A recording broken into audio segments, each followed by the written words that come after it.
Hello, hello, hello.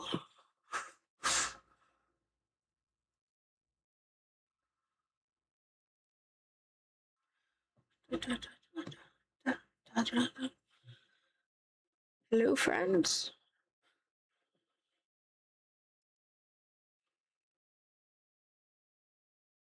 Hi, Frog.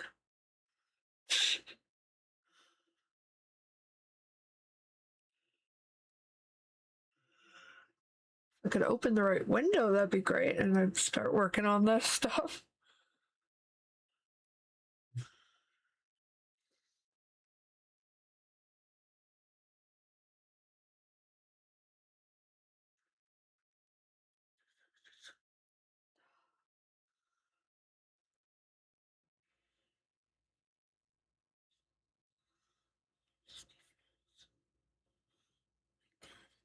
Just be friends. Just be friends. Just be friends.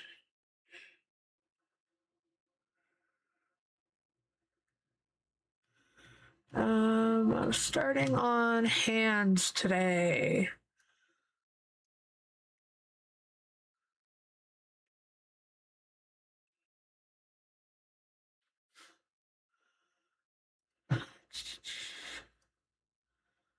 Also a good song.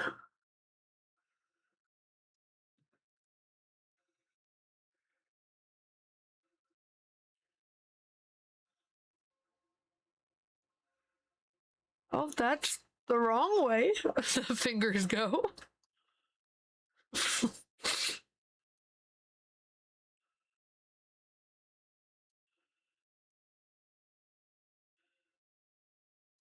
I do too. It's a very good song.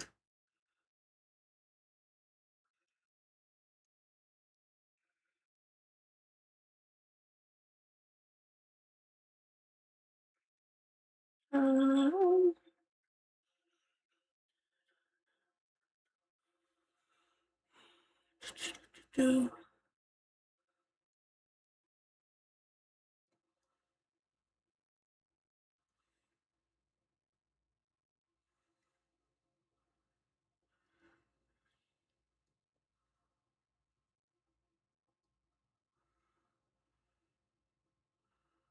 we want the pointer slightly out. And then the thumb.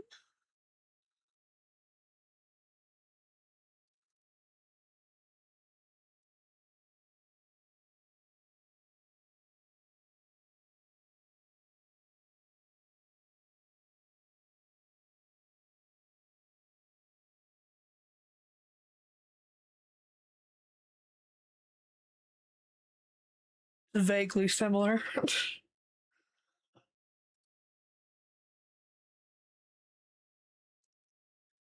And then we copy, reverse, and now it's on both hands.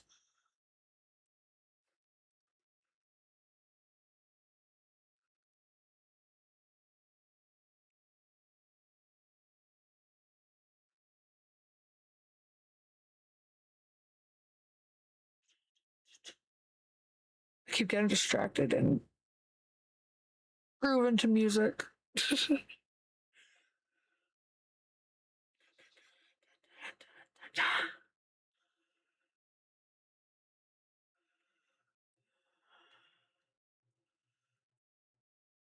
Okay, so as we get to this frame,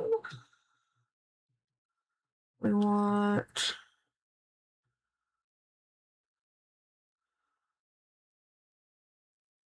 the arms to change a little bit.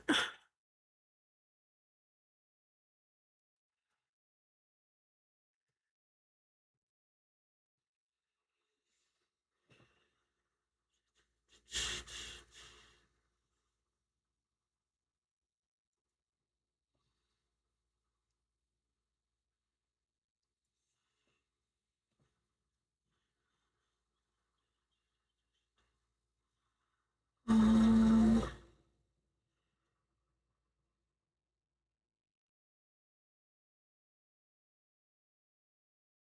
I don't want that one. I want the arm. And we can bring it back slightly. Looks like in slightly.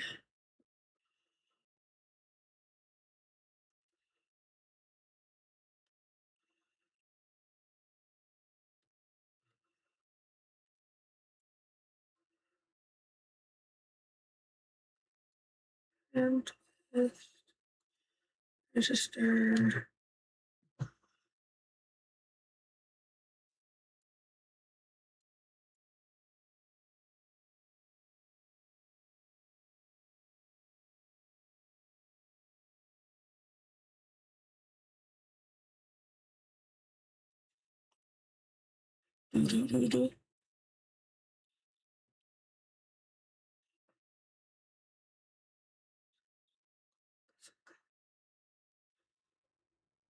I love this that this song is just about making fried chicken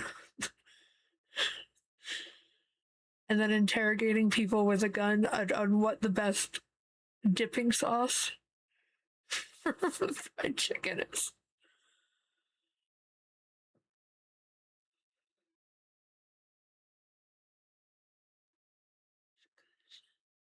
No.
Lemon.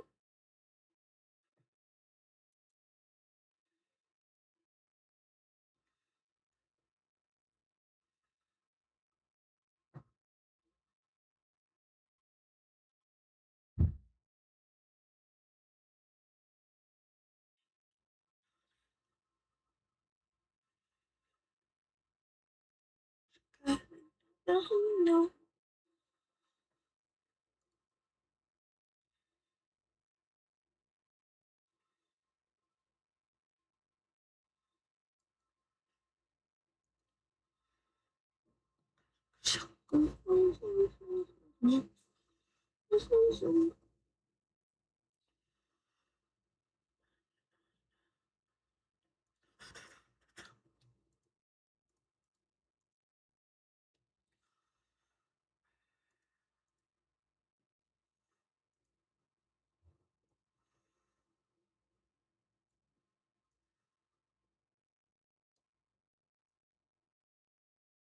Uh-huh. Uh-huh. Uh-huh. Uh-huh.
I could totally just forget about the fingers right now and just focus on the arms. That might be smart.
Oh, we're inside the head of the other one.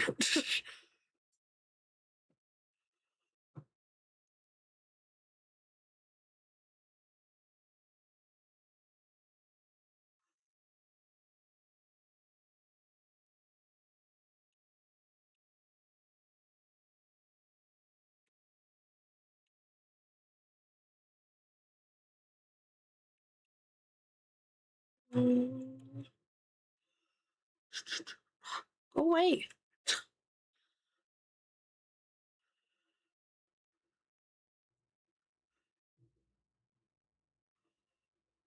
Might help if I turn off tracking.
No, that's not what we wanted.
Oh yes, the weird cotton candy cloud song by Kikuo. You know what? We're just gonna skip some Ki. I love me some Kikuo. That song's weird. So we'll do some 40 MP instead. I think that's who this is. Yeah, 40 MP.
That's not where I want that.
Might actually. That's the wrong arm. This one.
Now I'm seeing because I kept moving it to the side, the angle changed.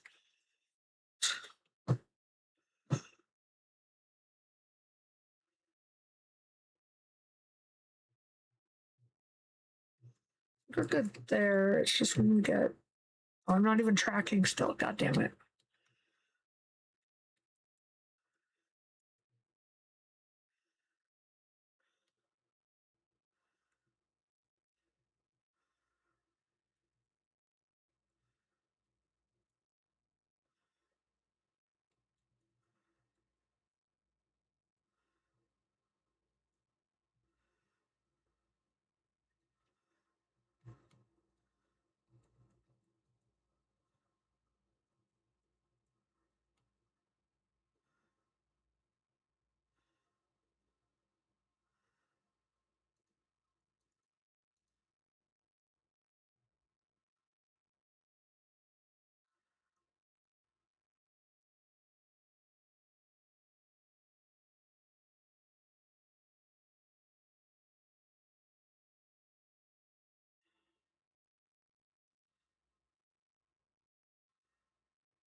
Ooh.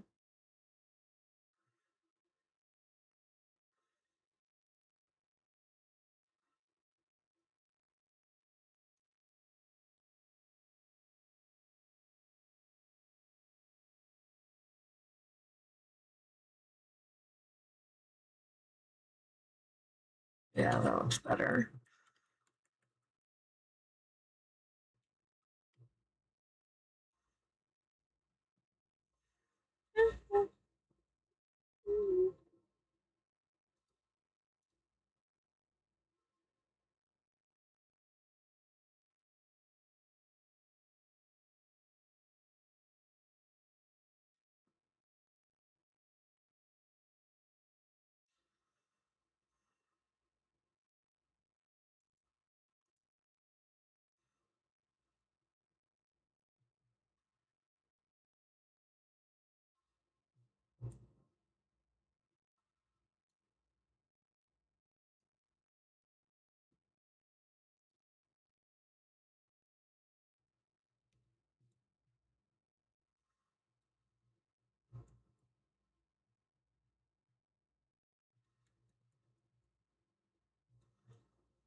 Now we get into the complicated part, the spin, where we don't see our arms for half of it.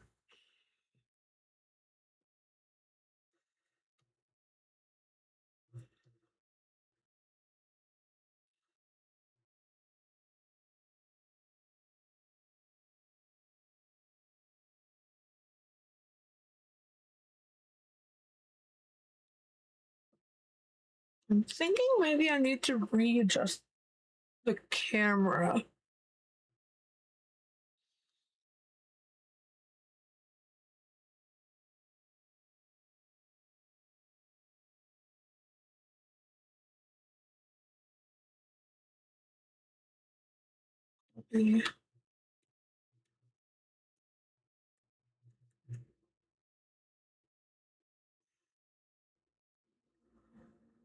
Paste.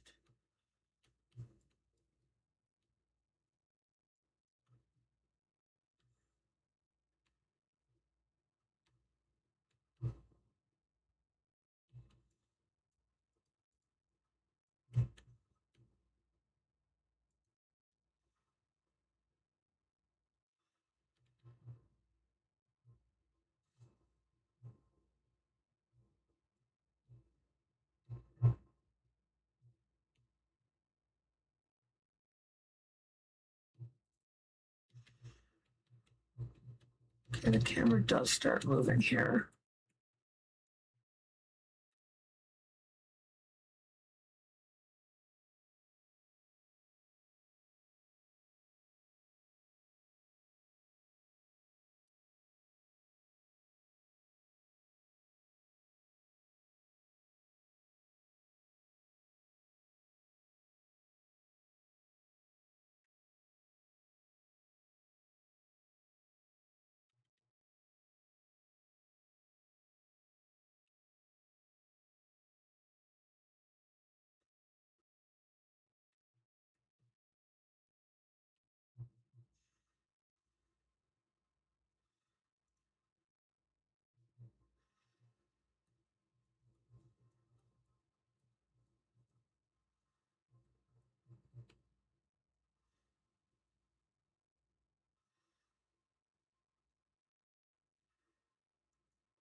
Oh, it's her cape. I can turn off like I can reset the physics, or I can even turn off the physics while trying to do it.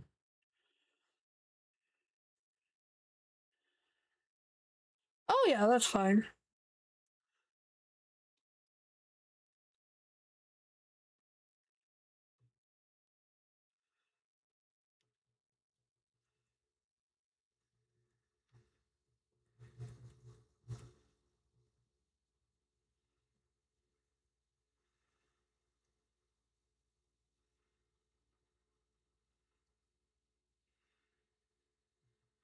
Yeah, the thing with MMD normally is that um I can open up a, or rather let me save this project. When you do like MMD normally,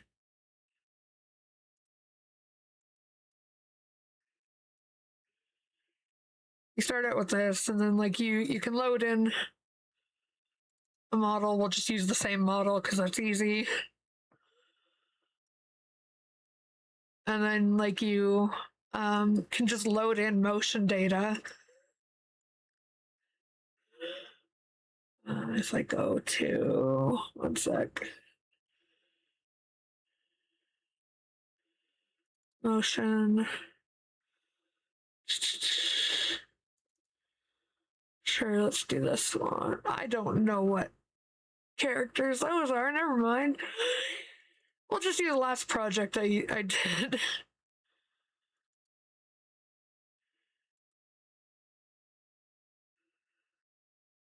And like when you use motion data, basically it's like the entire project's already made, but the thing that I have in my brain, there's no motion data for it. So it's like, oh great. So like I could, oh shit, yep. I forgot this one starts wonky.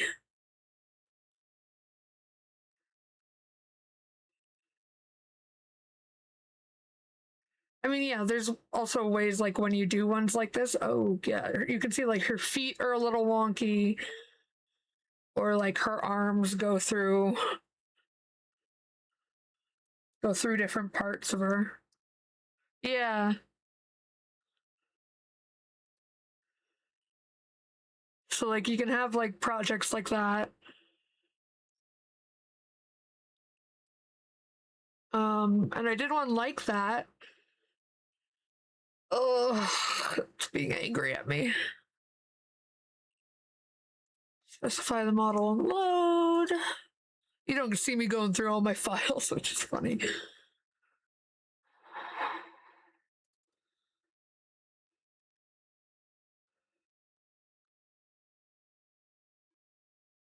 one I needed, or was it the other one? That one. I think it was this model. Just gonna take a second to load. Or not, I guess.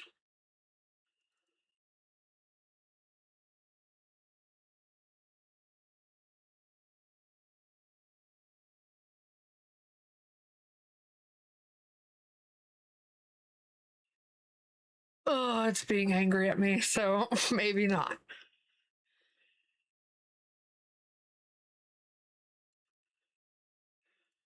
I'll just go back to my other one that I'm working on. But yeah, so this one I've had to go. This is what you call motion tracing, or basically you take a yeah, and then it's like certain. It's like, oh, can't find this model, and I'm like, I haven't moved the model. Do do. Hi, cupcakes.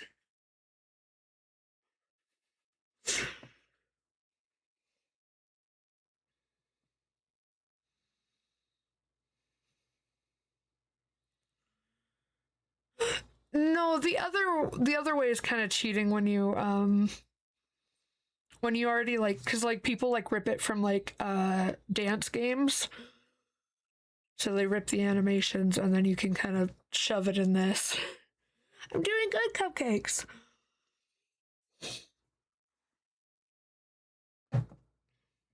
But yeah, my brain is short circuiting. That's fine.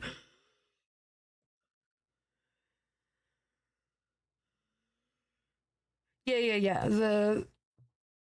The other one I was showing you is like a preloaded one that like someone else ripped from a game and adjusted. Whereas the motion tracing is like you take a video and trace it basically. And let me just pause my music for a second and I can show you the what I have of this animation so far. I'm just like you. I think that's true. You're just like me. Yes, I can see. We take responsibility. We carry through. We carry through. Do what we need to do. Yes, I am a girl like you. I'm just like you. I'm just like you. You're just like me. You're just like me. It's something anyone can see. A heart that beats. A voice that speaks the truth. Yes, I am a girl like you. Yeah. So basically, all I've done so far is her torso and her head. And now I'm working on the arms.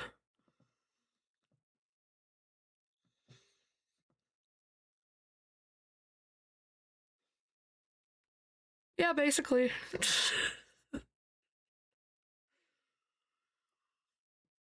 I haven't even touched the other model other than like the basic blocking of like position, but like even that I'll have to like adjust more as I go in.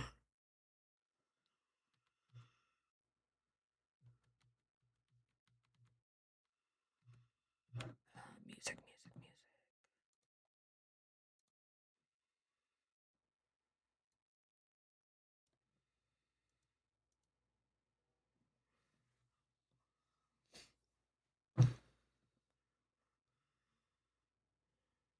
Thank you.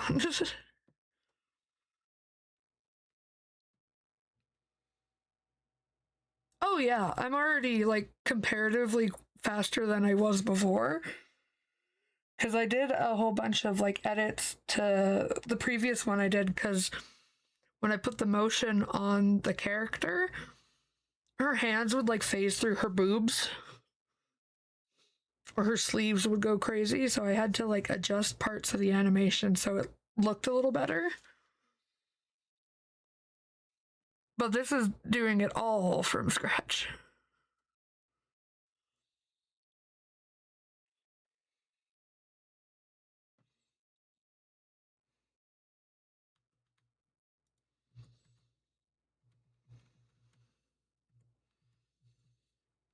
Um, here, yeah.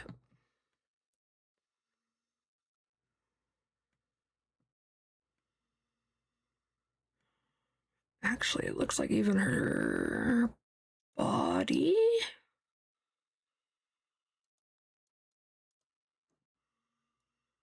A little more twisted this way.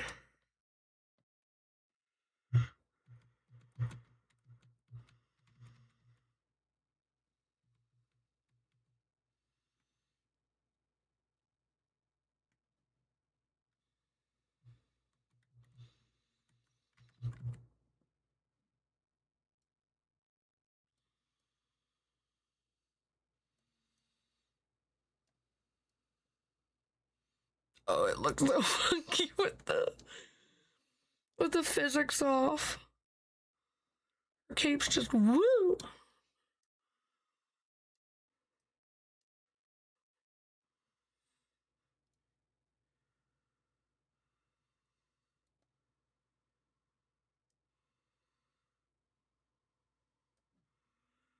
think there's emotion.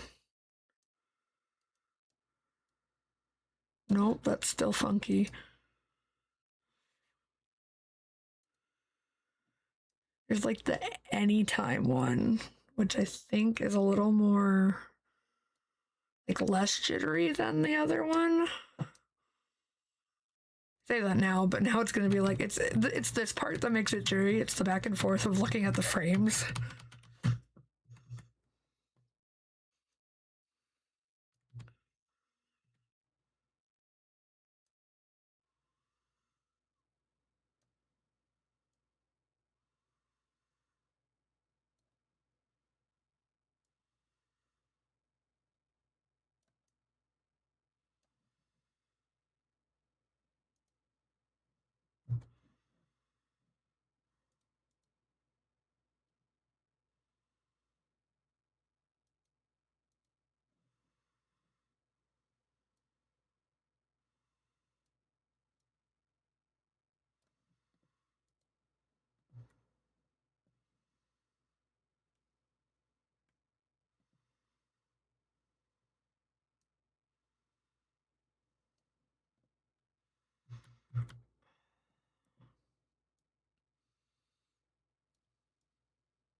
What is that hand?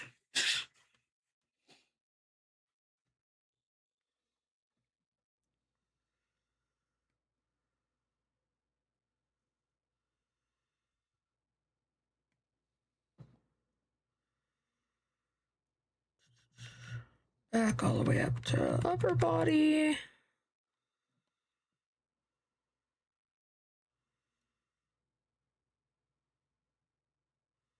Actually, we might not even need to move up body. That might be more shoulder.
Mika Mika Beam.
It's not like I have many of them to begin with.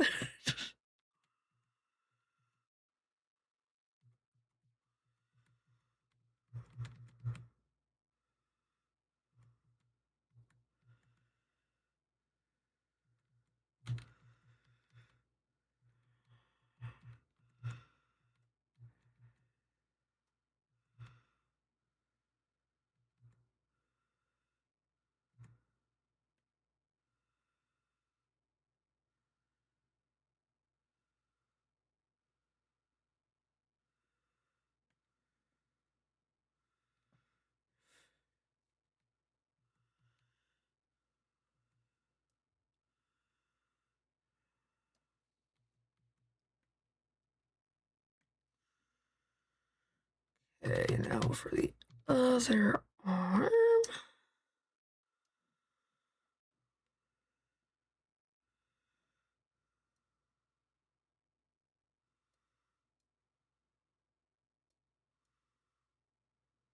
Crazy ass cape arm.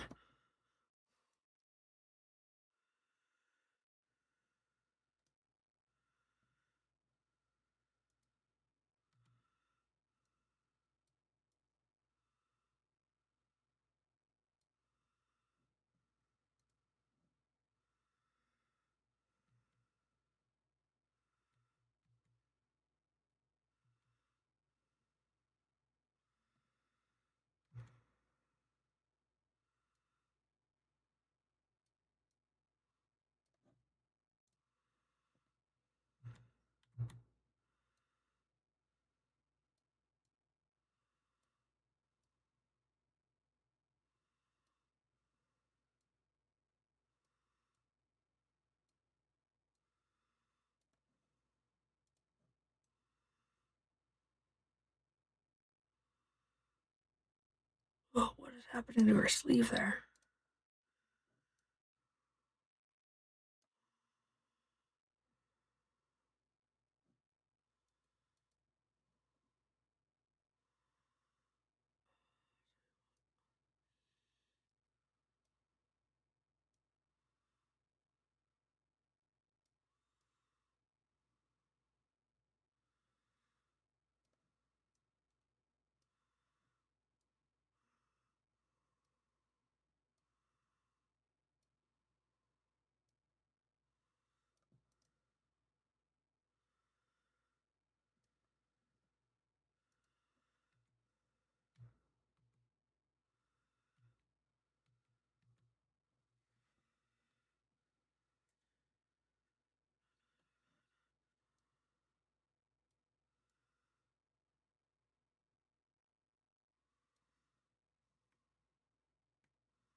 Back up we go.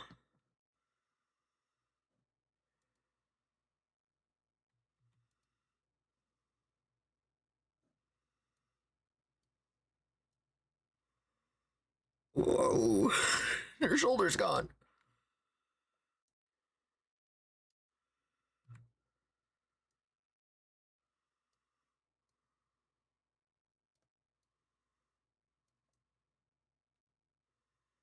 What is happening here, man? Oh, it's because of that one. Okay.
You know what? I'm just gonna do. Come on, select all of them. Copy. Reverse.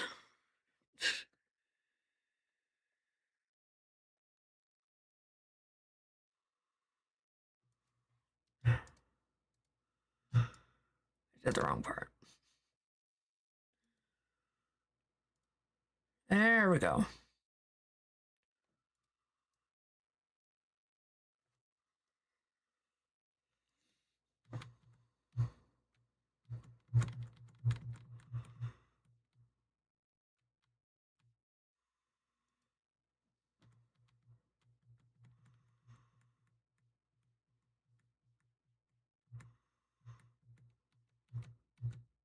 Thanks, Cape, for being in the way.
What have I done here?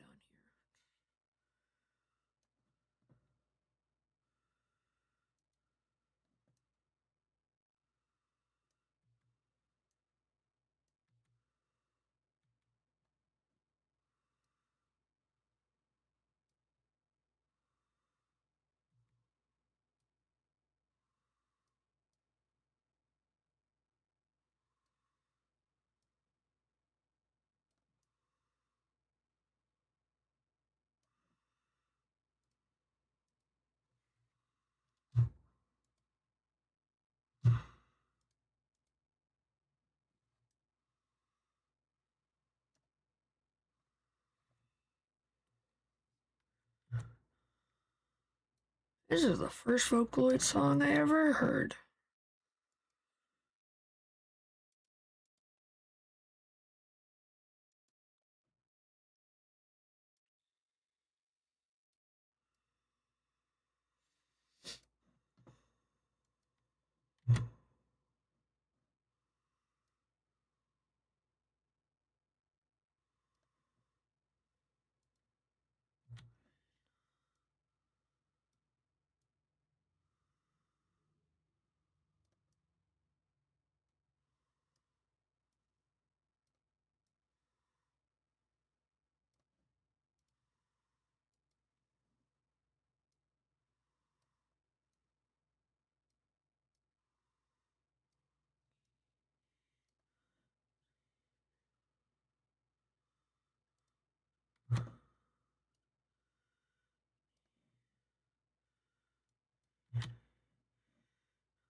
Ow!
Okay, okay.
Well, I did a whole, what, 2 seconds of animation.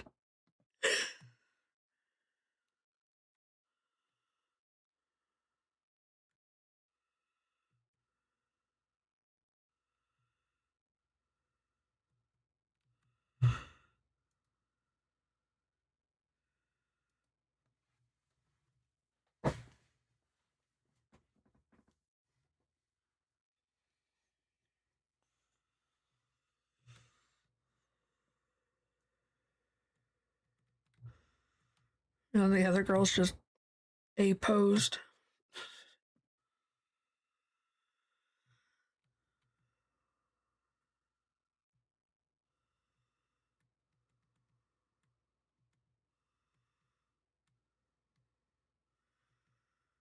It's definitely not going to be a one-to-one creation considering the height difference between the two models.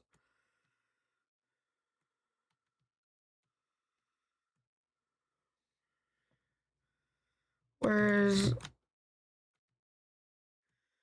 Erica and Annalise in Princess and the Pauper are very much the same height.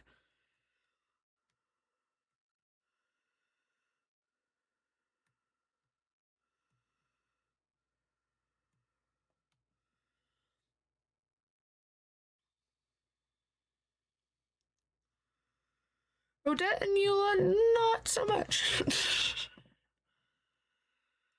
um,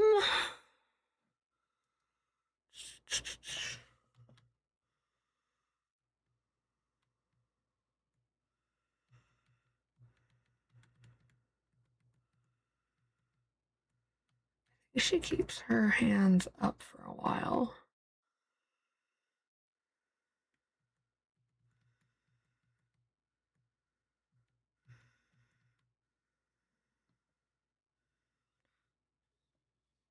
Mm-hmm.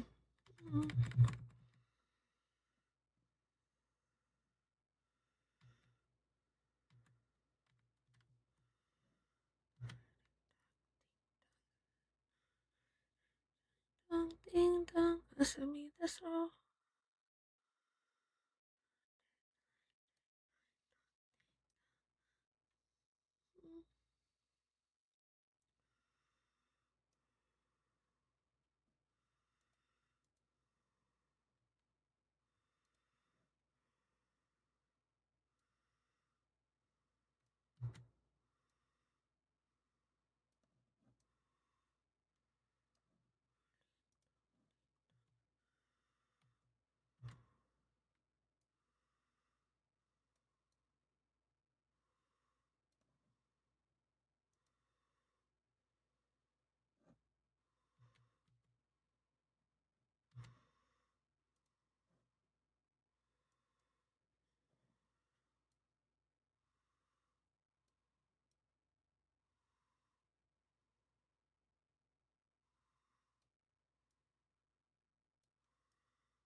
You know what? I might just go back to the beginning, look at the Odette model, and just kind of hide her for now.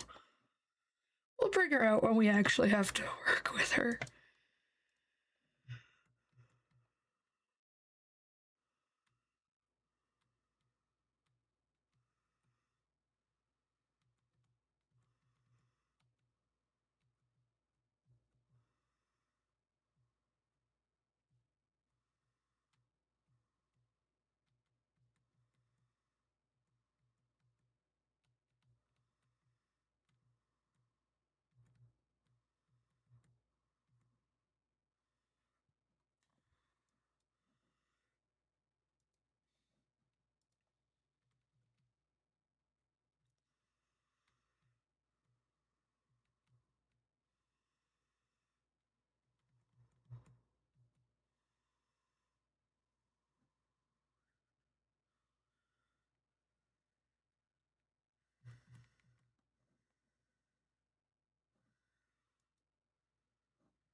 No, that's not what I wanted, that end of it.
Oh.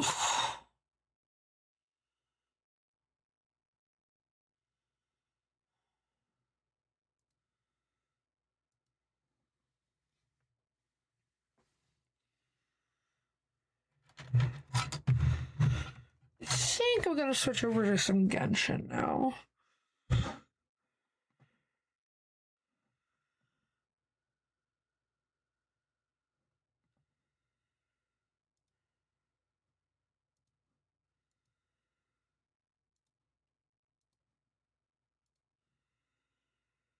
So I'm gonna go to this screen for a second while I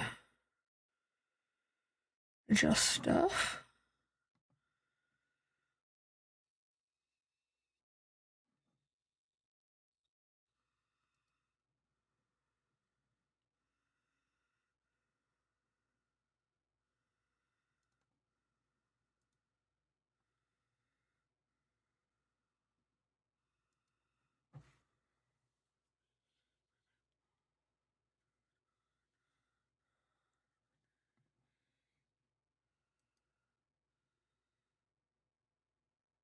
Oh, I didn't mean to go over quite yet, but that's fine.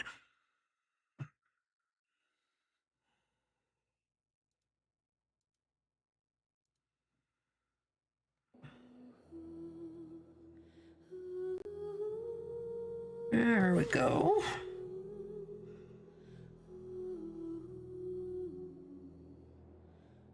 Next, we're gonna lower my Genshin volume a little bit, and we're gonna. Good as Rolling Girl is.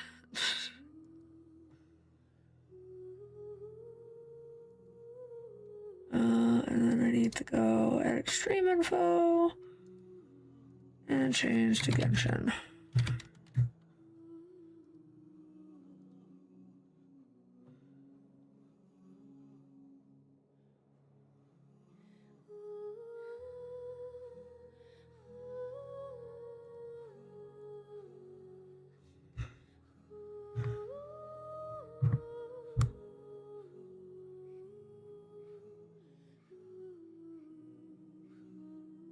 Do, do, do.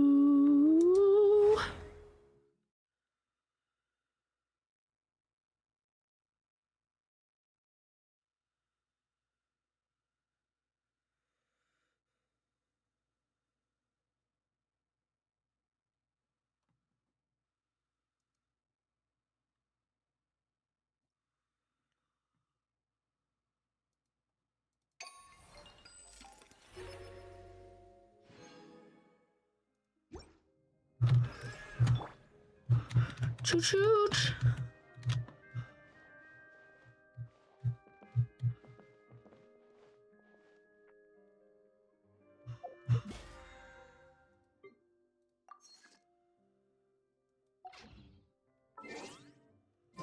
I don't think I've done any stories since I was on last.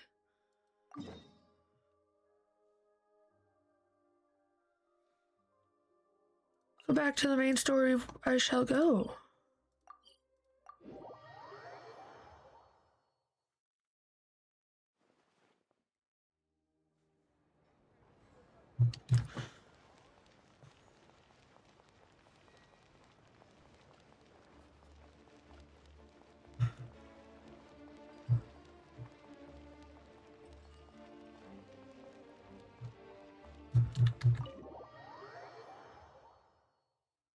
Ooh.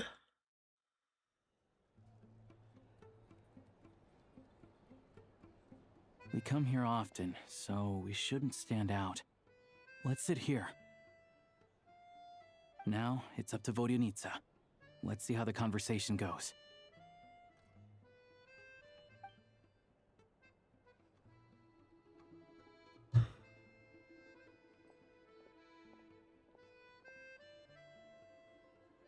Mr. Mitya! Over here! Over here! Oh, sorry. I got a little held up on my way here. Now we have even less time than we planned. I like his jacket. I want his like jacket cape thing. Go ahead and order some snacks and drinks, whatever you like. Let me see. According to my schedule, we still have 25 minutes left. You're really pressed for time today, huh? I was imagining this would be a leisurely chat. If you'd prefer, we can always reschedule for another afternoon when you have more time. No need. Getting to meet the lead singer is a very precious opportunity for me. I'm not about to pass it up. I've already had to decline your invitation several times because our schedules rarely align. If I don't grab this chance while it's here, who knows when the next one will come around? Excuse me. Did your coat just emote? Sir? Well, it's very kind of you to make time just Oh, it's a for me. scarf. Ew. I'm not too sure, to be honest. But Snezhnaya is full of weird and wonderful things like that, so people tend not to bat an eye. I'm sure the same will go for the Eye of Grey and Paimon. Touche. The reason I invited you out for tea and a chat today was to get some feedback from a true fan of the theater. Well, I genuinely have nothing bad to say. No matter how many times I hear you sing, it never gets old. It always seems fresh and new somehow. Maybe it's because the more times I listen, the more details I notice. Or maybe you simply improve with every performance, delivering it better each time. Thank you! I'm delighted to hear that! Could you give me any specific examples? Oh, yeah. The piece you sang today, for example.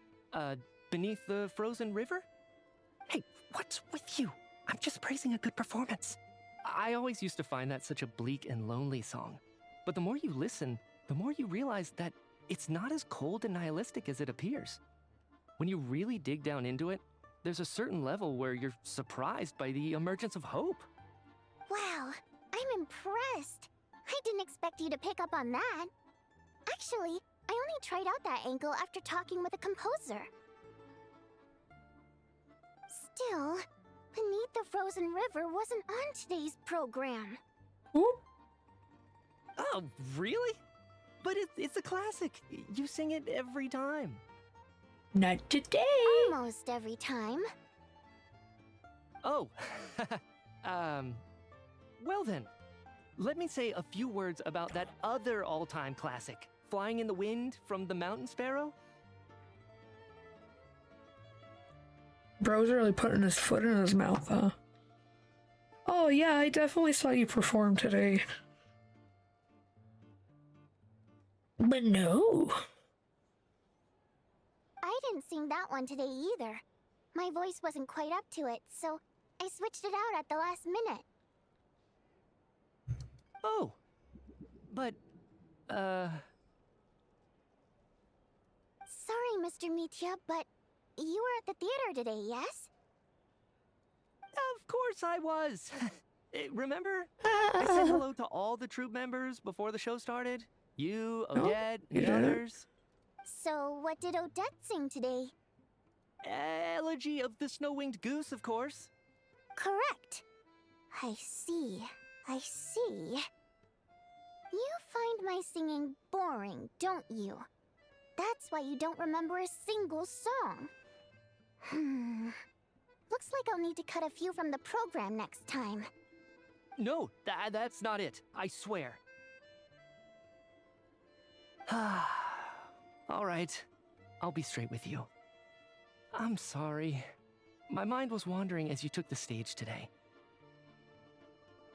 I enjoy watching your shows because the exquisite performances stimulate the mind.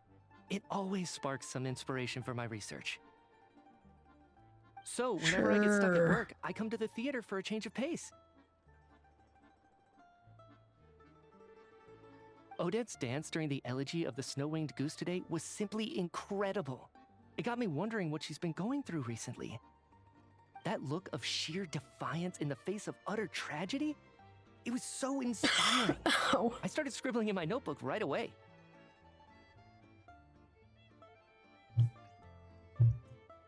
Not that I made a ton of progress in the grand scheme of things, but I still think it was productive. By the time I snapped out of it, the entire show had finished. So what you're saying is, You didn't listen to my singing at all? Unfortunately not. I'm sorry. I don't know which is more disrespectful.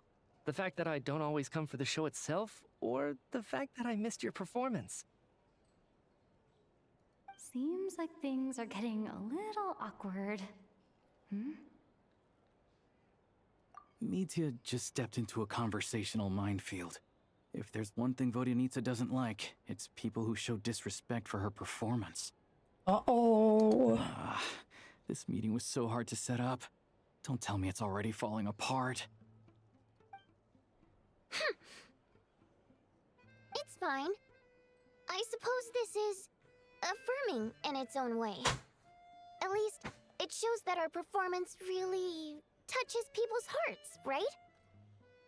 Sure. Don't let it bother you. It certainly doesn't bother me. Sure. Definitely doesn't bother her. She's showing a lot of restraint. Well, I'll be sure to let Odette know how much you adored her performance.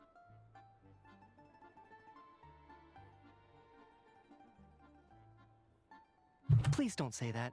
I always love your performances too. It's just that inspiration struck at the wrong time today. I'm usually all ears. I know, I can tell. That's why I value your opinion. I'm sure some people can't stand it when others praise their coworkers right to their face, but not me. No, sir. Fair enough. I still feel kinda bad though. But you know what I really can't stand? People who only show up to the theater to pretend that they're cultured. Makes me sick to my stomach. Oh yeah, 100%. There are too many of those people around. By the time they're walking out the door, they've forgotten all about the show. I don't know if you've heard about the boss of the Iskra manufacturing plant. He isn't even a theater investor, but he always demands the same privileges as actual investors. Box tickets only, premium drinks, even the right to request specific songs. Well played, Vodyanitsa. Seems like she's harnessing her rage to steer the conversation back on track. Now that you mention it, I've interacted with that guy before. I gotta say, everyone holds him up as an example of a benevolent businessman, but I don't know. I don't see it. Yeah, he couldn't care less about what's happening on stage. He's just there to flaunt his social status. I hate that I have to prepare programs for guys like that. What's the big deal with that factory he runs anyway? I asked around a bit and heard some pretty shocking stories. Sounds like he's just another greedy capitalist. Oh, we can't have that. Oh, Get him really? out. Yep, the things people are saying are pretty damning. Low wages, insanely long working hours, equipment running around the clock. And as if that's not bad enough, he also strictly forbids his employees from giving any kind of interview. Project Stuja has now been extended so many times, we're at the point where crystal rations for the common folk are barely enough to survive on. Yet he, even if the rumors are true, he's in serious violation of the law. Interesting. So you've heard about it too. What? So it's really true? Who knows? I've only heard the same rumors you have. But there's no smoke without fire. The Rooster's been coming down on us hard lately, demanding that we track and trace every single batch of Crystal. My coworkers in the Department of Energy have been tearing their hair out over it. The Rooster? I didn't realize he cared that much. Yeah. Even though there are no restrictions on Crystal trading, the poor will wind up freezing to death if we let the rich buy as much as they want. That's clearly unfair. Looks like we'll need to arrange an investigation into the Iskra manufacturing plant as soon as possible. I never knew you kept up with current affairs beyond the theater, Miss Vodyanitsa. You really have a heart for the common person. Most Fae in your position have long been indifferent to the plight of humans. Well, those of us who choose to live in human cities are naturally going to pay attention to any significant upheaval. Isn't the rooster a Fae himself? I'm just surprised to learn that even someone with as much experience as him is getting so stressed out over Project Stuja. What is the end goal of this project anyway? This is it. We're finally going there. I'm sure Mitya can sense on some level that she's fishing for information. But since their conversation is so relaxed, he might just let something slip.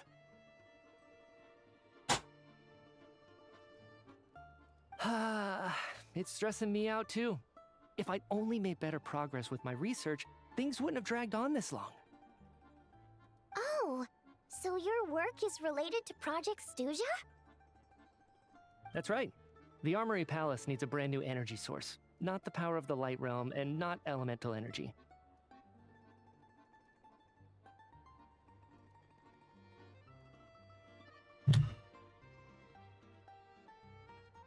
Right now, the only thing that meets the requirements is the power contained within stellar linchpins.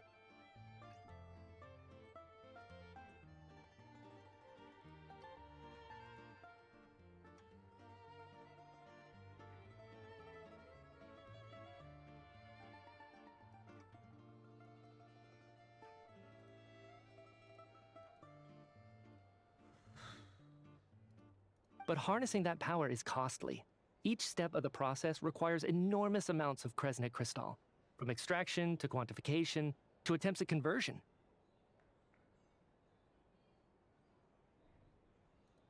Progress has been painfully slow, and the team is getting burned out as time goes by.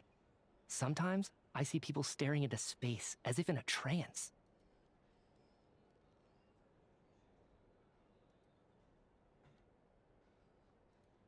Could it be that this new energy source has side effects? No, it doesn't affect us, because the energy is used for... Uh-oh, I think he's onto us. Oh, Okay, that... okay, I got it. Stop choking me. Sorry, What a scarf. I can't talk about that. I think we're all just exhausted. We've been working ourselves to the bone for so long with so little progress to show for it. It's no wonder people are struggling.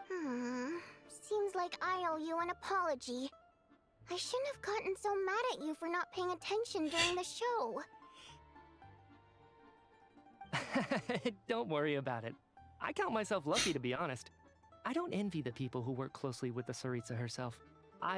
So they're trying to develop a completely new kind of energy.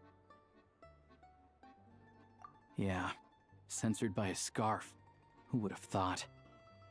Oh, dear. It looks like my time is up. I'm afraid I have to leave. I'm so sorry. We ended up barely talking about the theater. That's okay. It was a pleasure chatting with you, really. Let's make up for it next time. Yeah, hopefully once the work pressure eases up a little, I'll be able to focus more on the performance, and then we'll have more to discuss. We touched on some confidential issues today. I'd be grateful if you could keep it between us.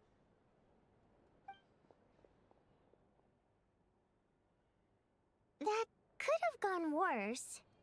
Nice job. Why was Mitya in such a hurry to leave, though?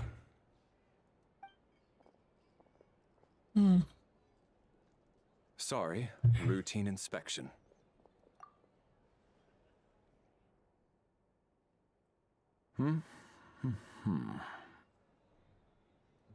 Okay, let's go. So he wasn't rushing to get back to work. He must have calculated that Valeri would find him here in exactly 25 minutes. That's frighteningly accurate. One of the main duties of the Special Assignments Battalion is to ensure that important figures stick to their schedules. All right, time for us to get going too. Excuse me, check please. We'll settle our check too, then. Oh, hello there. Mr. Mitya paid the check before leaving. He also asked me to pass on a message. He said it was an honor to share his tea break with Miss Vodyanitsa and her two friends. Oh shit. Wait. He knew we were there. So he knew we were here all along? This raises a lot of questions. Did he deliberately mention the new energy source so that we'd overhear it? Maybe his work isn't confidential after all. Maybe the key here is the purpose of this new energy. I guess that's the next thing to look into.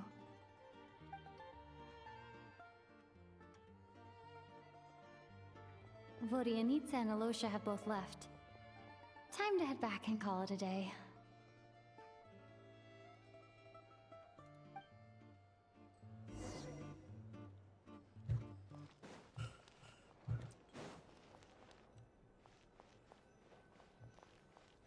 Hey man. You're back! Here pretty early today. Paimon was just gonna mention that. After she woke up today, Paimon felt like her temperature was completely back to normal. But her strength still hasn't returned. Still, there's some good news. Paimon thinks she might have figured out the source of the problem. It's like there's some kind of mysterious power affecting Paimon. Paimon's never felt this way before during any of her travels. She only started feeling this way since we arrived in Snezhnaya. That's right. The Armory Palace needs a brand new energy source. Could that have something to do with this? What is it? You're making that face again.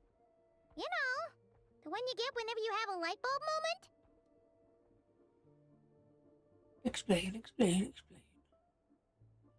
So, they're trying to develop a new energy source here? And you think that might be why Paimon's feeling unwell? Maybe.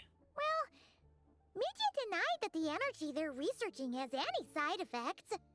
Although, he did say that people working on the project have been having issues with their concentration and short-term memory. But even so, those are completely different symptoms from Paimon. It's pretty faint, so it's kind of hard to tell. But, sure, Paimon's with you there. But how, though? The Rokat only has a limited amount of intel. Oh, great point! They argue about Project Stusha every day. If we could sit in on one of their sessions, we might... Good idea! Oh yeah, while you were out, Paimon tried all the yummiest looking desserts in the Potvoria restaurant. This one seemed right up your alley. So, Paimon saved some for you. Come try it once you finish writing your letter.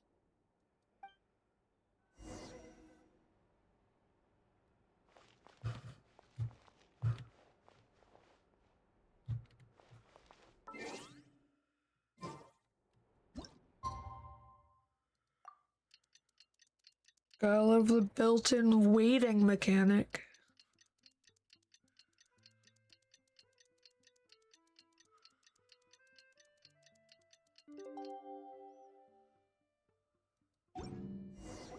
Alosha replied. He says that we won't be able to speak at the Vetcha, but he can arrange for us to attend as visitors. Time to get ready. Then head to the Snezhnograd Vetcha.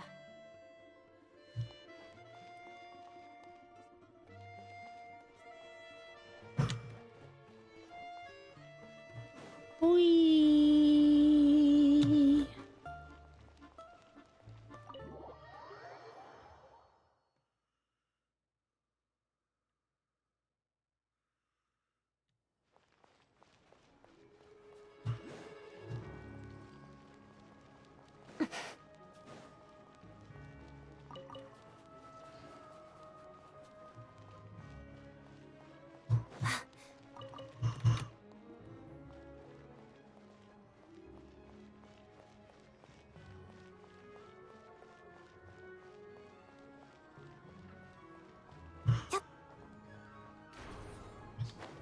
Man, it doesn't go high enough. I don't know how they want me to...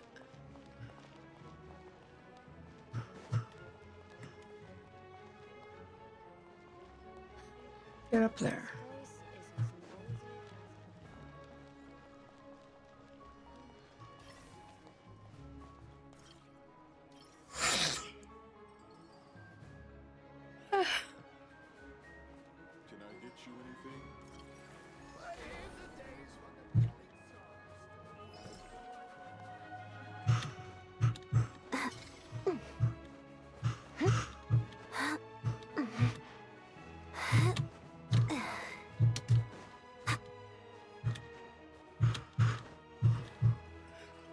blah, blah, blah.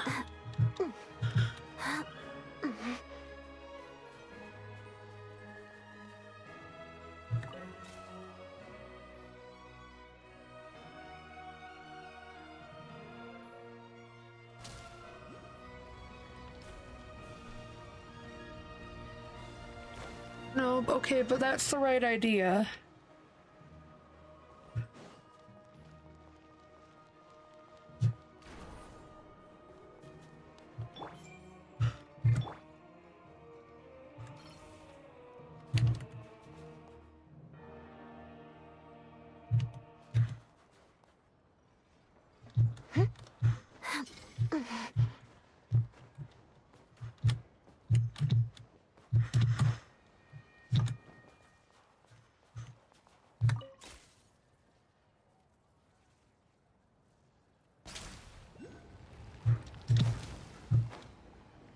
God damn it. I really gotta aim like above it. Above it.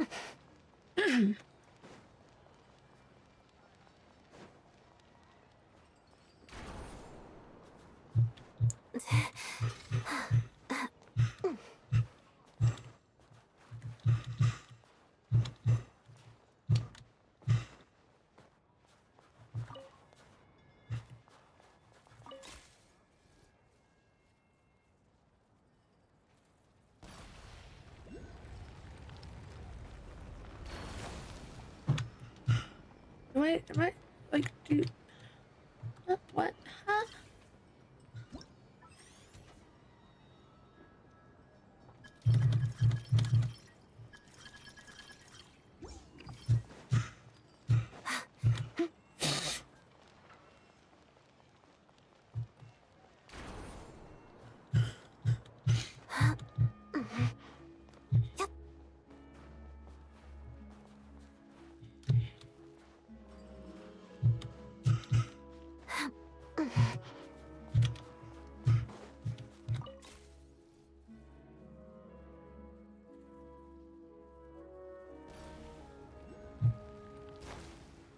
Okay, I think I know. Maybe. So annoying.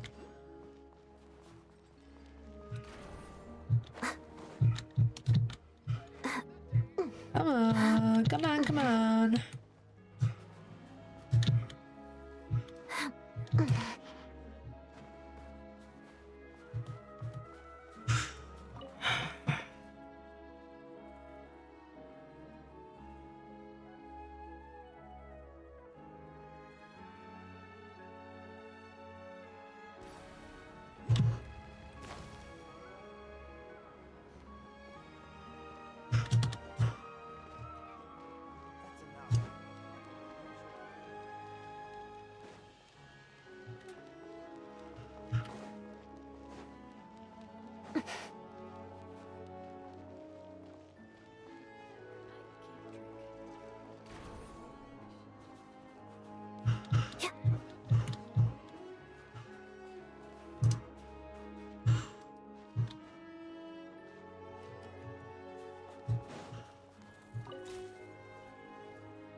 How in the...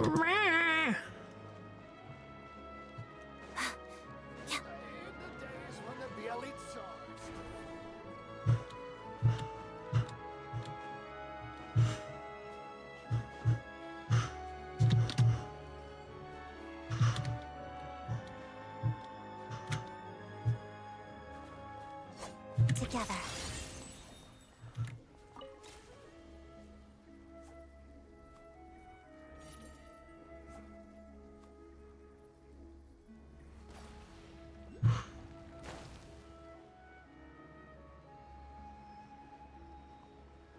No.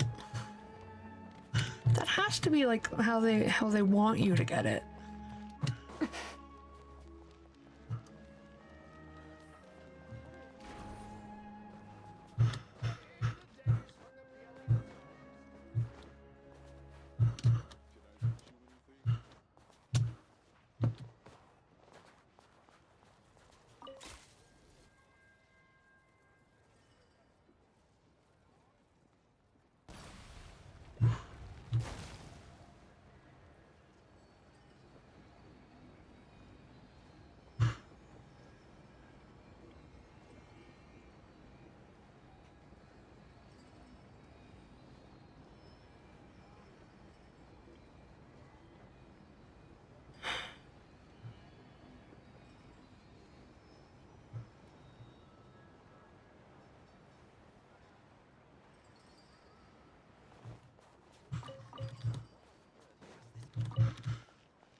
Shut up.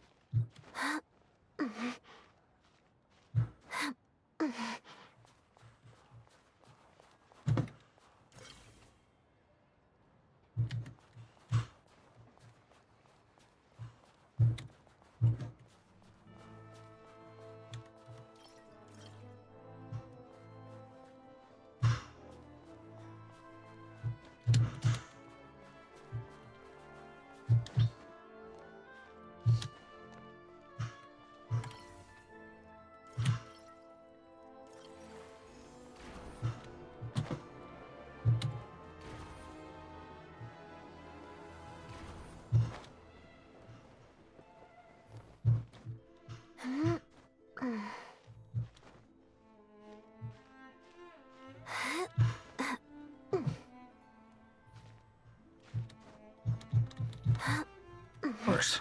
Of course.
Ah.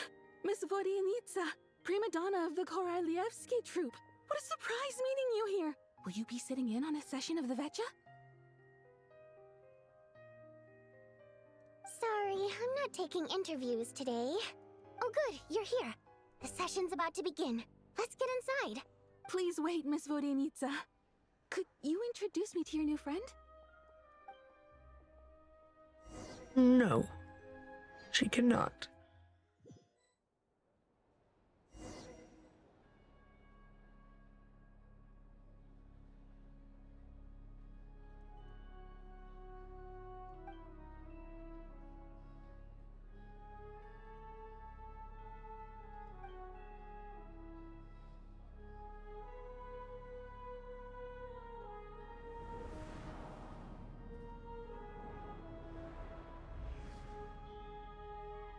In summary, the energy management commitments made for the outgoing period have been delivered upon. Furthermore, both the production and consumption of Kresnik Crystal show clear signs of stabilizing. The relevant agencies have assessed the present circumstances and determined that the status quo can be sustained until the next period. For detailed statistics, I would refer you to the industry reports that have been distributed to all persons present.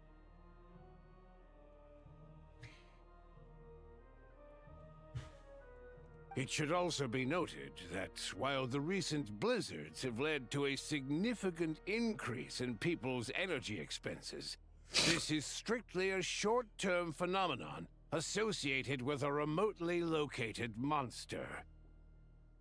Her Majesty the Tsaritsa is giving her full attention to this matter. We should have every confidence that it will be dealt with swiftly and conclusively. A financial report on disaster relief is also present in this report, courtesy of Pantalone. Pants, man. They cover the same old ground every single time. The rooster never seems to mind, but everyone else is getting tired of it. There's a general lack of trust. People aren't seeing any tangible benefits that affect them directly. Of course, none of that will be reflected in any of the reports on the table. Yeah, if it weren't for these hard copy documents, I could have at least made something up. Oh, don't mind me. I'm just out here trying to hit my interview quotas. Bring out the kvass. Ever read it? Best-selling newspaper in town. If I remember correctly, you guys don't even have a sales permit. You have to sell from stalls on the street. Okay then, best-selling street stall newspaper in town. Still counts. Order!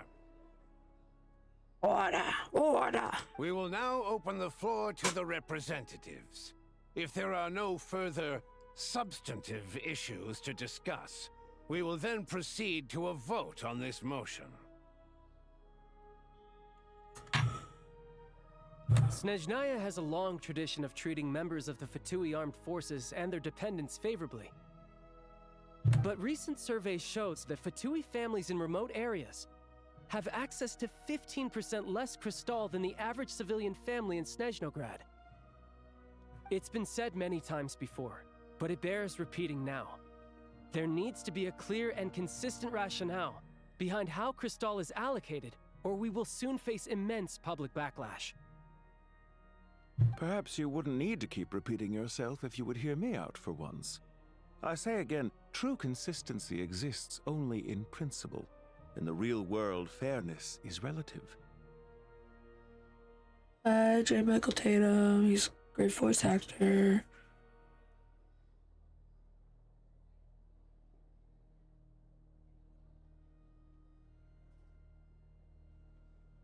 You appear to treat resource allocation as a simple function of production and population. So what about when the equipment used in production breaks down? Have you factored that into your equation?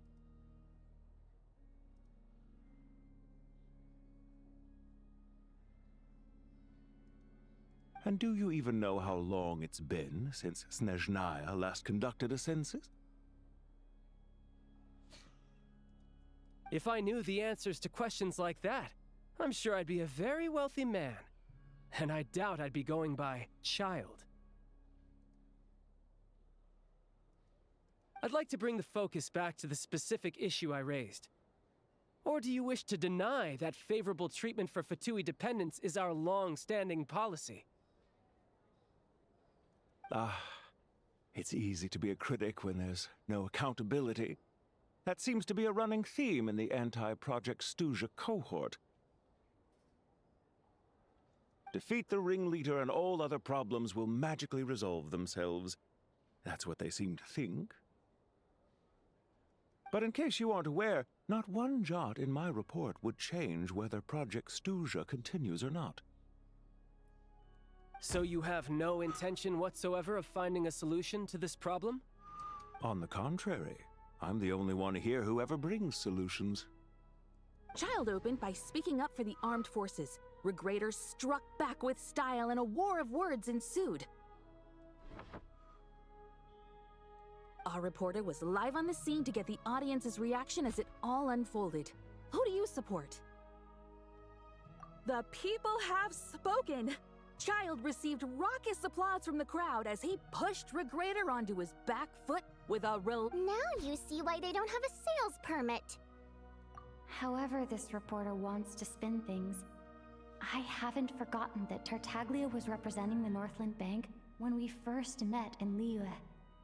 So, surely their relationship can't always have been this strained. You two are getting off topic. Let's focus on what the data is saying. Mr. Pantalone, may I speak on your behalf? Oh, please do. I'm more than happy to save my breath. Crystal distribution policy undergoes modifications with each new period. the ultimate goal being to find the most reasonable method of allocation, which I believe is what Mr. Tartaglia also seeks. But I fear many may have been misled on this topic by extremist activists. To clarify, Project Stuja is not the root cause of the problem. It is merely a framework for resource distribution.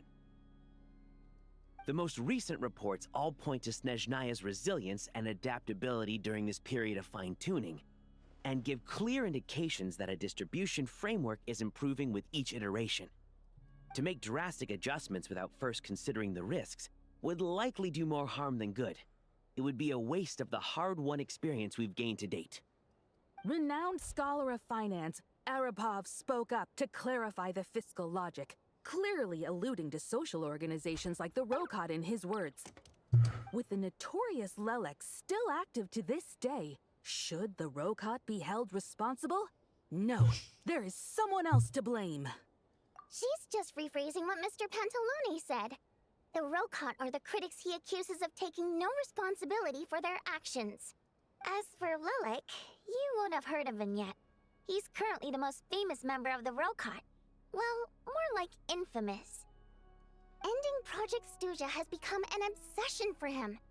Unlike the more decent ones among us, he believes that votes, so whether it's threats, coercion, or bribery, he'll use whatever means necessary to get people to— And since we're already on the subject, what do you think of Lelec's methods? Are you for or against? Well, whatever the story is, his actions benefit us all. We stand with Lelec. At least someone here wants to take this discussion seriously. I've been considering that issue myself. What you really need is more I think it would be easiest to let the Fatui handle it, since they're already in charge of Crystal shipments anyway. We may as well get them to collect some data while they're at it. Whatever you need, you can ask the Fatui to look into it for you. In terms of supervision, I think the Druzhna would be a good fit. I had hoped to discuss this with Miss Vesna, but sadly, she's not present. I will be happy to take a note of your suggestions and present them to Commander Vesna for a decision upon her return. The Commander has always taken a keen interest in Project Stuja. However, given the Druzhna's demanding workload, I'm afraid it may prove difficult for them to provide any practical support. Let us refrain from jumping to conclusions until a concrete and actionable plan is in place. My apologies, Lord Rooster. There are numerous issues to address here, including manpower, time sensitivity, and reporting lines. Nevertheless, I support drafting a proposal. Follow the usual procedure, and it can be raised as a new motion for all parties to evaluate at the appropriate time. In that case, I'd like to share one thought before the proposal is drafted. The issue of time sensitivity was raised just now, which I presume relates to the official reports.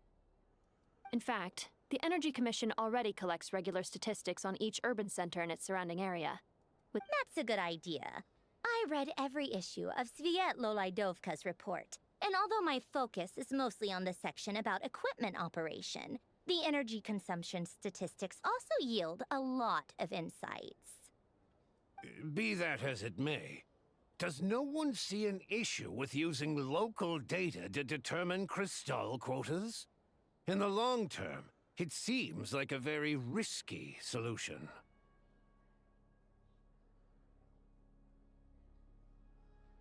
Not if they are used purely for reference. So long as we have the report from the Northland Bank's headquarters to corroborate it, no one will be able to fool me.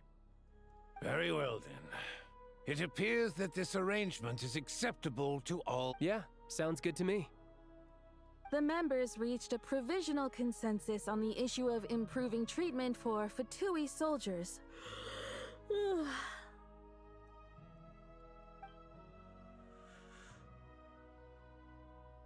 Today, the prima donna of the Korailievsky troupe attended a session of the Snezhnograd Vecha in the Write anything like that again, and I'm revoking your permission to interview the troupe. Got it?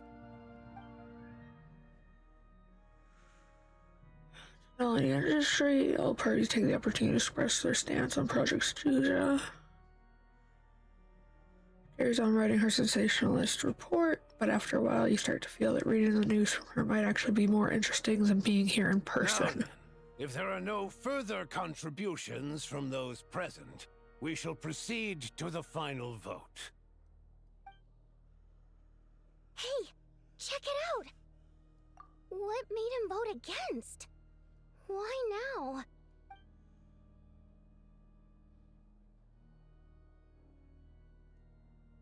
The votes have been tallied. Those in favor of continuing Project Stuja total 61%, securing a clear majority. That was too close. The margin has shrunk yet again. Chuganov was a huge loss. I'll bet Lelek is behind this. I wonder how Pulcinella will respond this time. Chuganov. I see. Lelek strikes again. Yes, go, Lelek. Once Project Stuja is defeated, our unwavering support at Bring Out the Kvass will finally pay off when we make our comeback. I can taste our victory already! In accordance with the result of this vote, Project Stuja will remain in effect until the next Vecha period. Finally, may I remind us all, we debate only for the greater glory and solidarity of our nation. May the aurora shine ever on, and the tundra always stand firm. Yeah, sure. The session is concluded.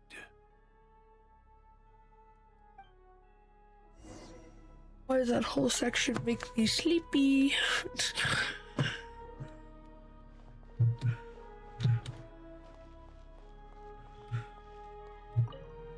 His politics, I guess. I don't know. I really wasn't expecting Chuganov to vote against. Well, in principle, Snezhnaya's business and political elites ought to be the ones least likely to oppose it. As we heard, Project Stuja is basically just a resource distribution framework that requires everyone to cut back during the winter.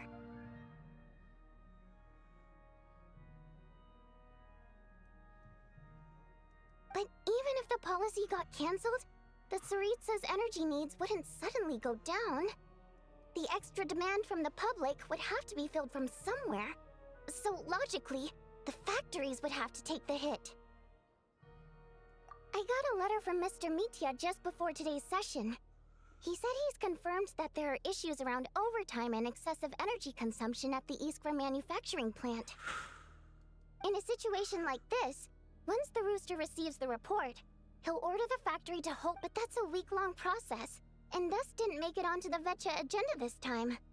I don't think he suspects anything so far. Exactly.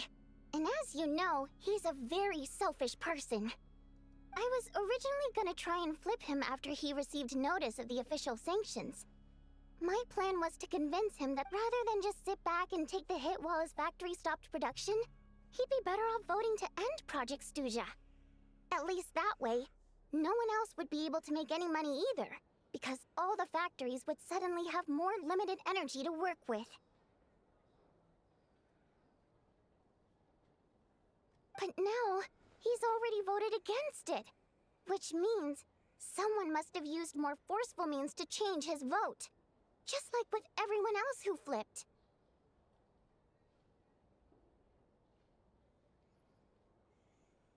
Yeah, no one knows why Lelek is so obsessed with ending Project Stuja, but by the looks of it, he's inching closer and closer to success. Lelek must have strong motivations, given how he'll stop at nothing to achieve his goal. Maybe he knows the full truth of Project Stuja. Maybe my next step should be to focus on him. All right. What are your plans for the rest of the day? Shall we head out? Hey, comrade.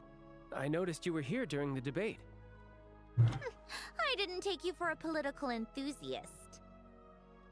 Greetings, Harbingers. I just happened to have some free time today, and my new friend here thought it might be fun to check out the Vecha. Ah, Odette must have introduced you. Looks like you two are getting along pretty well. I'll leave you to catch up. I should head back to the troop. Sure. Break a leg and all that. Thought it might be fun to check out the Vetcha, did you? Things are never that simple with you, Traveler. There's no way you're here for kicks and giggles. Tell me I'm wrong. Oh, yeah. To some, he's a captivating enigma. To others, he's the bane of their existence. And you? No one ever thought that some anonymous nobody from the Rokot could cause such a stir.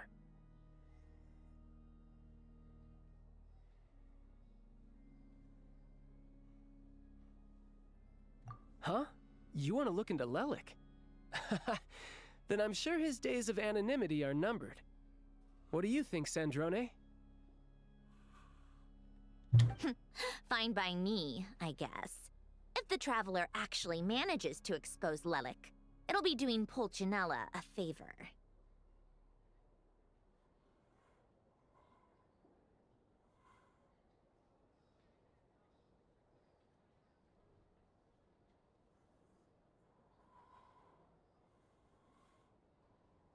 In return, it seems fair to let her in on what we've learned so far. My thoughts exactly. Sharing is caring, after all. Head back to Glupov and grab the files on Lelik. It's easier to just pull the records than go through the rigmarole of getting the Traveler a visitor's permit. As you command, child, sir. In that case, since we're going to be waiting anyway, I'll have someone brew a pot of black tea.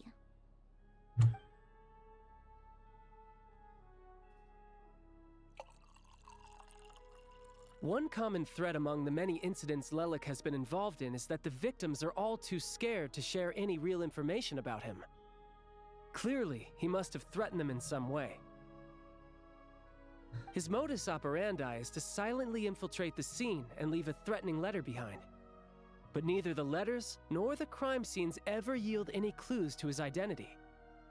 So all these files have to offer are short statements by the people affected. They don't give us a lot to go on. If nothing else, it shows we're dealing with a trained professional who's versed in counter-surveillance. Yes, and to that point, he often strikes in highly secure locations. The victims are high-ranking and influential people who take their personal security very seriously. Somehow, Lelik slips right into their rooms without making a sound. There's never any eyewitnesses, nor the slightest trace of a break-in. If he can get in and out undetected, it means he can strike without warning. Not that that's ever happened so far, but the thought is enough to scare these people sleepless. It's hard to believe that a human being could pull this off flawlessly every time, so they switched the focus of the investigation to Faye. Unfortunately, no one's found anything yet.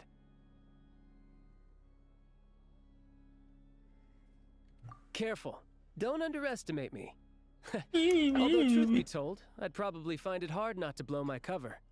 Direct confrontation is more my style. We haven't ruled out the possibility of Lelik being human. It's just, there can only be a handful of people in all of Teyvat who'd fit the profile. Faye, on the other hand, plenty would have the ability, but few would have the motive. No, not as strong as me. You'll never find the culprit with criteria like that. Let's go with, oh, you hit me right where it hurts. I'll admit, he's strong and meticulous. But can we at least limit this to candidates who have something to do with Snezhnaya?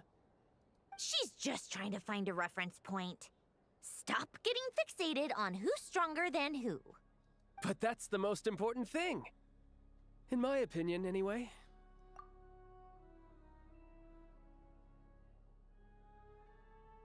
Odette. Yeah, that seems about right. Her skills are solid, and she's always calm under pressure. Except she's Fatui, so the likelihood of her working against us is pretty low. But yeah, Much more accurate than your previous example, at least. No, wait a moment. Maybe we should interrogate that assumption. What do you mean? Which assumption? Her Fatui identity doesn't necessarily exonerate her. And when you think about it, the Rokot would be precisely what she needs to conceal her identity. Plus, she wouldn't need to be such a pro at covering her tracks. She'd already know where the Fatui will be and when. So she could choose them. Oh, yikes. I was just thinking out loud. Why is this starting to sound like such a convincing theory? Still, what reason could Odette possibly have for trying to call off Project Stuja? Arlecchino would be the best person to ask. She knows Odette best. Unfortunately, she isn't back yet. Rosaline used to open up to her in private about her struggles with Odette. As I'm sure you can imagine, Arlecchino is quite a lot better with children than Rosaline was. She gave her some tips on how to handle the situation, and Rosaline managed to reach a settlement with Odette before leaving. So I suppose there were at least no lifelong regrets left behind. Beyond that, I don't know the details about that side of things.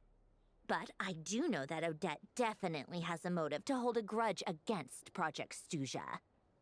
The reason being, her father passed away during the early stages of the project.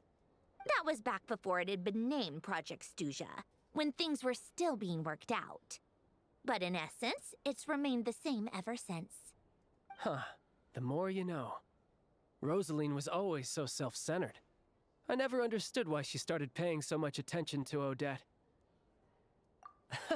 Is that such a surprise? If you cast your mind back, you may remember that Rosaline and I weren't exactly close. We had tea together a few times, but that was about it. Odette's past is no secret. Her father was a fatus and her mother was a very famous ballerina. On the surface, it looks like she followed right in her parents' footsteps. But the truth is quite a different story. After her father passed away on a mission, her mother was overcome with grief. She broke her leg during a performance and could never dance again. Odette was only interested in ballet at the time, but this tragedy left the family with both breadwinners gone. They could barely make ends meet. Per Capitano's policy, family members of Fatui who died in the line of duty had to be appropriately accommodated and provided with adequate assistance. So, regardless of how Rosaline may have felt about it, it fell to her to resolve the issue of Odette's family's livelihood. In the end... Right, because the alternative would have been a one-off compensation payment, I guess. In that sense, joining up was definitely the better option. Still, she must have had mixed feelings about it, right? If she doesn't even like the Fatui. It's just a theory. A possibility. But as a motive for Odette to become Lelik, it holds up.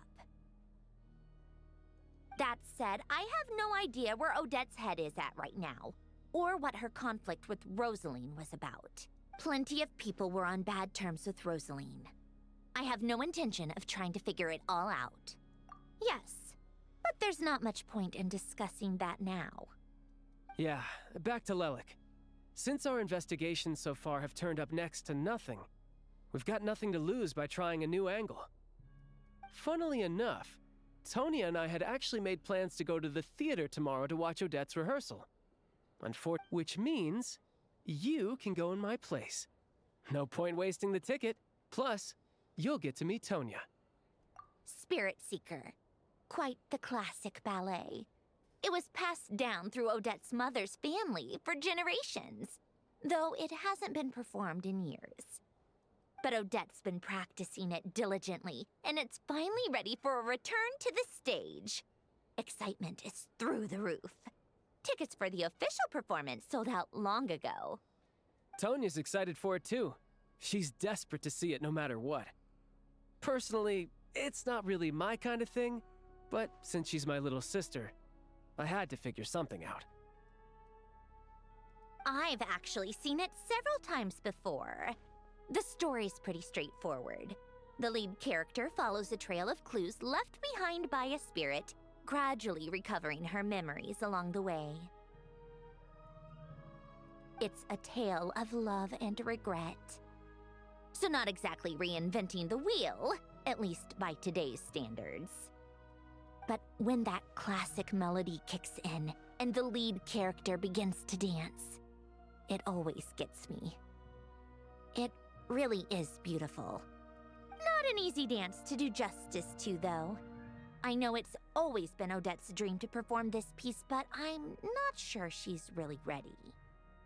In that case, I think that even if she is Lelik, we should wait until her performance is over before we respond. I'll let you take it from here, comrade. Ba-ba-ba.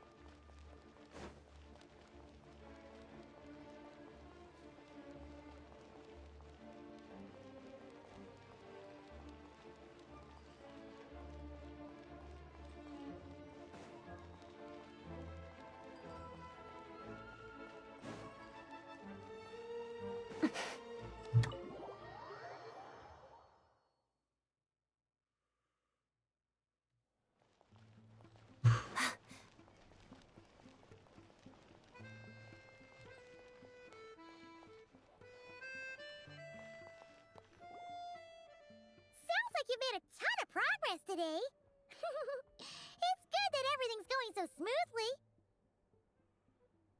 Next step is to head back to the theater and get a clear answer from Odette.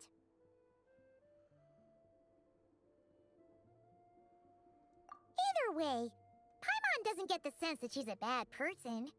Sure, she might have done some pretty extreme things, but Paimon bets she has her reasons.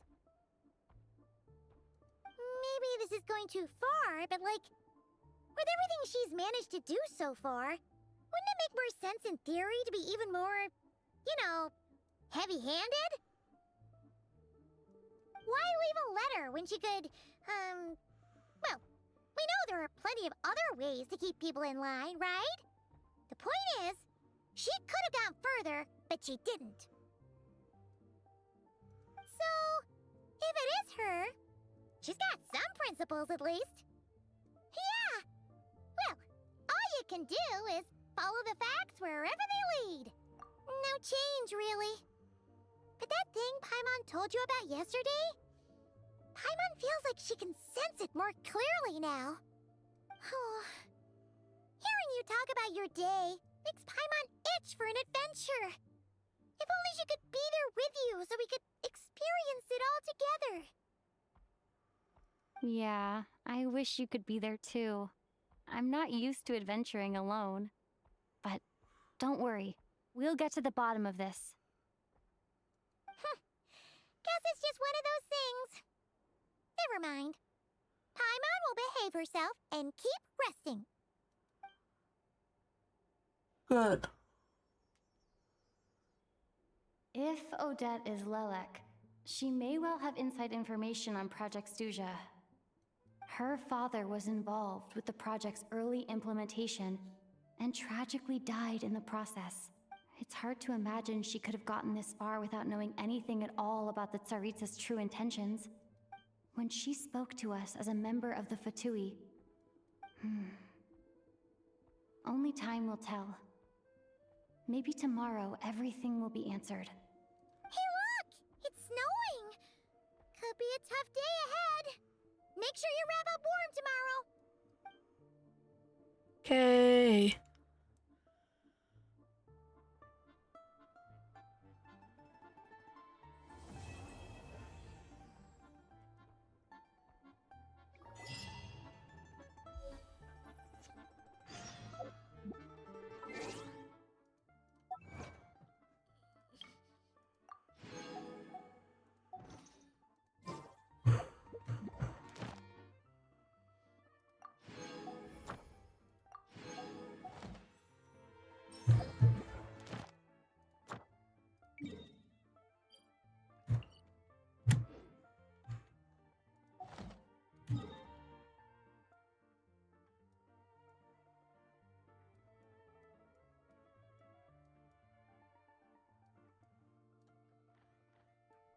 Oh, where's my train?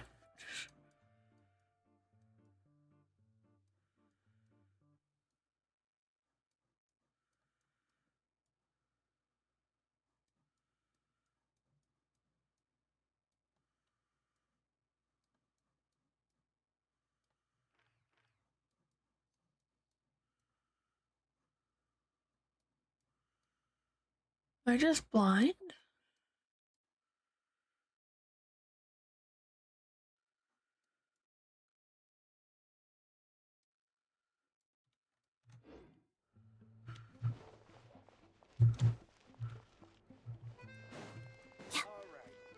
Or is it not showing up because I'm inside this building?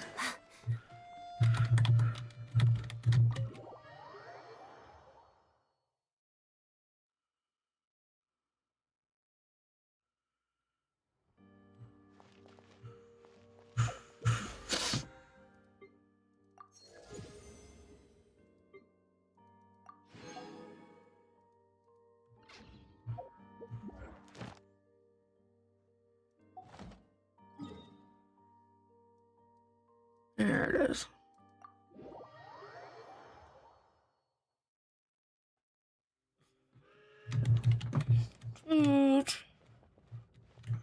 Add Astra. Thank you for Add Astra.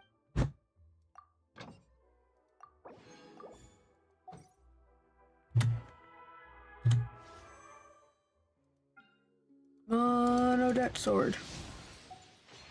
No. Monodette sword. No.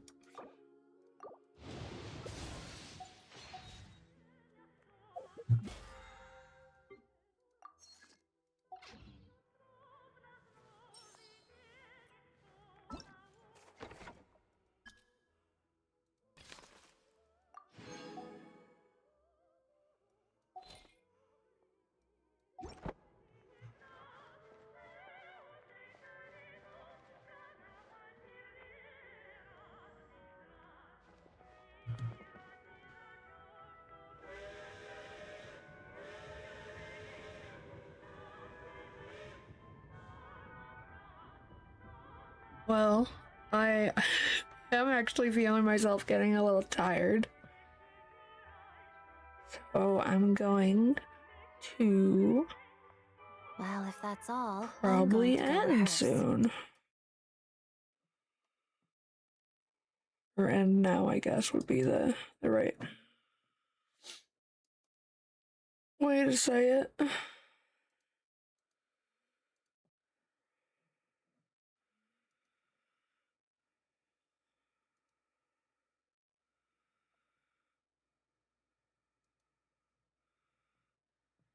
So, good night to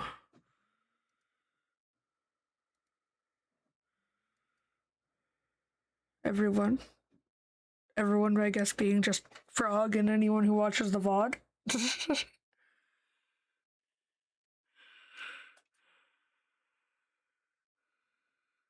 So, good night. And maybe I'll be on again tomorrow. Who's to say?